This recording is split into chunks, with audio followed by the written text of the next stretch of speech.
హృదయాన్ని ఆయనకు అర్పించాలి కదా. క్రీస్తు బాలుడిగా మన మధ్యకి వచ్చిన దేవాది దేవునికి విరిగిపోయిన మనుషులు మనం కదా. ఆయన చెక్కాడమ్మా. ఆయన భూలోకానికి వచ్చి శిల్పి అయి మన చేతుల్ని, మన హృదయాలని, మనల్ని అందరినీ చెక్కాడు ఆయన కదా. ఈ రోజున మనం ఇలాగ ఉన్నామంటే ఆయన చెక్కబట్టే. మన జీవితంలో ఎన్ని కష్టాలు, నష్టాలు ఎన్ని ఎదురైనా చెక్కించుకోండి.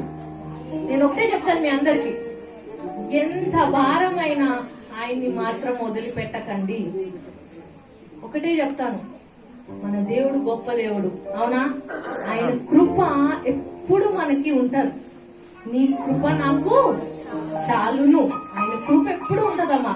మీరు ఎన్ని ఇబ్బందులు పడండి, తింటున్నా లేకపోయినా, డబ్బులున్నా లేకపోయినా, ఒకటే, నీ రక్షకుడిని ఎప్పుడు వదిలిపెట్టకండి. ఈ క్రిస్మస్ దినాన మీరందరూ ఒక తీర్మానం చేసుకోండి.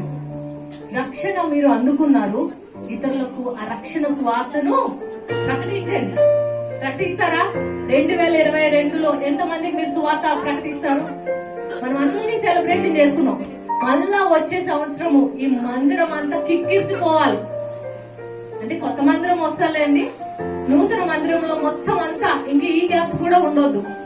ఏదో జనాల్ని తీసుకురమ్మనట్లేదు, ఒక్కొక్కరు ఒక ఆత్మనన్నా రక్షించండి అమ్మా. చాలా చాలా అంచె దినాల్లో ఉన్నాం మనం, చాలా అంచె దినాల్లో ఉన్నాం.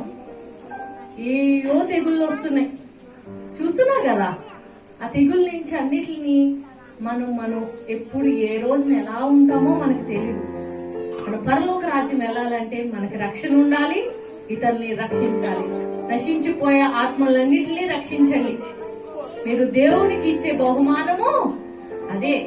ఫస్ట్ మీ హృదయాలు ఇవ్వండి, ఇతర హృదయాలని కూడా దేవుని వైపు త్రిప్పండి.